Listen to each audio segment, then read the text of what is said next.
Alors la sociocoiffure, c'est l'accompagnement des personnes fragilisées par le handicap, par l'exclusion sociale ou par la maladie, tout ça dans un concept socio-psychologique.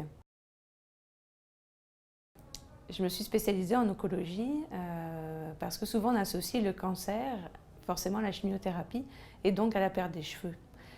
Et donc pour moi c'est vraiment important que ces personnes-là retrouvent une estime d'elles et que donc je puisse les accompagner pour qu'elles retrouvent du mieux-être.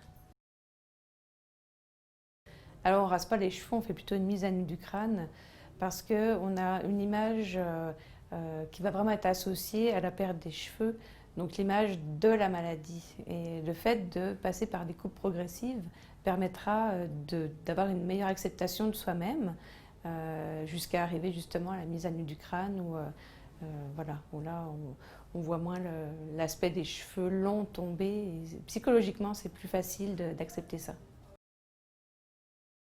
Une séance de socio-coiffure se déroule de la manière suivante. Ça dure environ 1 heure. On se trouve dans un lieu assez intime pour que la personne se sente vraiment à l'aise. Et puis là, on va avoir un échange pour voir quels vont être les besoins de cette personne-là tout au long de mon accompagnement. Bien sûr, avec mes connaissances en sociopsychologie aussi. Alors la différence entre une coiffeuse et une socio-coiffeuse, c'est que moi en tant que socio-coiffeuse, j'ai suivi une formation qui m'a permis donc d'aborder toutes les différentes pathologies. Donc j'ai des connaissances là-dedans et également tout ce qui est donc le côté socio-psychologique. Alors la socio-coiffure, voilà, ce sera vraiment adapté en fonction de chaque personne.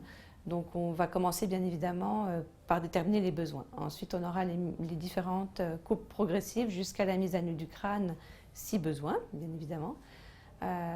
Puis on aura les modelages crâniens qui vont permettre à la personne de se détendre.